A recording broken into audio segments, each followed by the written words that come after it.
Holidays-nale, adu namma GT Holidays da. GT Holidays, South India's #1 travel brand.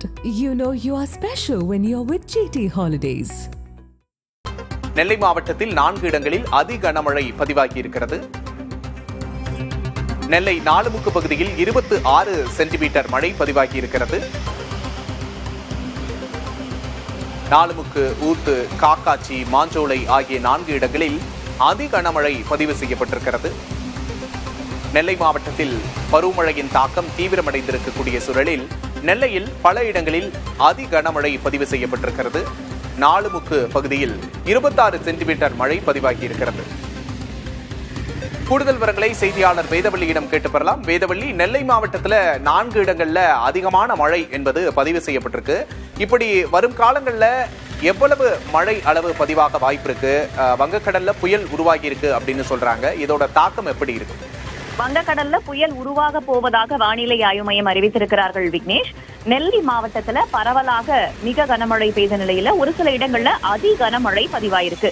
குறிப்பா நெல்லை மாவட்டத்துடைய நாலுமுக்கு பகுதியில 26 centimetre மழையும், ஊத்து பகுதியில 25 சென்டிமீட்டர் மழையும், காக்காட்சி பகுதியில 23 சென்டிமீட்டர், மாஞ்சோலையில 21 சென்டிமீட்டர் என்று 4 இடங்கள்ல அதி கனமழை பதிவாயிருக்கிறது. மிக கனமழையை பொறுத்த வரைக்கும் தூத்துக்குடி மாவட்டத்துல குறிப்பா திருச்செந்தூர், குலசேகரப்பட்டினம்ல தலா 13 சென்டிமீட்டர் மழை பதிவாகி இருக்குது. ஏற்கனவே இந்திய வானிலை ஆய்வு மையம் சொல்லியிருக்காங்க, தெற்கு அந்தமான் பகுதியில காற்றழுத்த தாழ்வு பகுதி உருவாயிருக்கு, ஆழ்ந்த காற்றழுத்த தாழ்வு பகுதியாக வலுப்பெற்றிருக்கு. இது அடுத்து வரக்கூடிய நேரத்துல காற்றழுத்த தாழ்வு மண்டலமாக மாறப்போகுது, பிறகு புயலாக வலுப்பெறும்னு சொல்லியிருக்காங்க. இது சென்யார் அப்படின்னு பெயரிடப்படும். இது ஐக்கிய அரபு அமீரகத்தால பெயரிடப்பட்டது. இது ஒரு புறம் இருக்க, நமக்கு குமரிக்கடல் ஒட்டிய பகுதியில ஒரு வளிமண்டல சுழற்சி நிலவுவதாக வானிலை ஆய்வு மையம் சொல்லியிருக்காங்க. அதன் காரணமாக தான் தற்போது நெல்லையில பரவலாக கனமழை அப்படின்றது பதிவாயிருக்கு. வரும் நாட்கள், அடுத்து வரக்கூடிய 3 to 4 நாட்கள் வரைக்கும் நமக்கு தென் தமிழகத்துல தென்கடலோர மாவட்டங்களான தென்காசி, தூத்துக்குடி, திருநெல்வேலி, கன்னியாகுமரி போன்ற மாவட்டங்கள்ல தொடர்ந்து கனமழை இருக்க போகுது. ஒரு சில இடங்கள்ல மிக கனமழையும் பெய்ய போகுது. அப்படிதான் வானிலை ஆய்வு மையம் தெரிவித்திருக்கிறார்கள். வங்கக்கடல்ல, தென்கிழக்கு வங்கக்கடல்ல உருவாகக்கூடிய புயல் அப்படின்னா அது இன்னும் தொலைவில் இருக்கு. அதனால இந்த மழை வர்றது கிடையாது. அதோடைய நகர்வின் அடிப்படையில தொடர்ந்து வரும் நாட்கள்ல அது தமிழகத்தை நோக்கி நெருங்கி வரும் பட்சத்துலதான் நமக்கு மழைக்கான வாய்ப்பு இருக்கு அப்படின்னு புரிஞ்சுக்கலாம். தற்போதைய நிலையில குமரிக்கடல் பகுதியில நிலவி வரக்கூடிய அந்த வளிமண்டல சுழற்சியின் காரணமாக தான் தமிழகத்துல மழை பெய்து வருகிறது. மழை பொழிவு பொறுத்த வரைக்கும் நெல்லை மாவட்டம், தூத்துக்குடி, கன்னியாகுமரி, திருநெல்வேலி போன்ற மாவட்டங்கள்ல வரும் நாட்கள்லயும் கனமழை தொடரப்போகுது.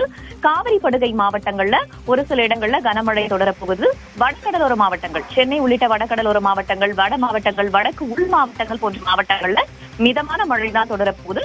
அவ்வப்போது சற்றே கனமழையை நம்ம எதிர்பார்க்கலாம்.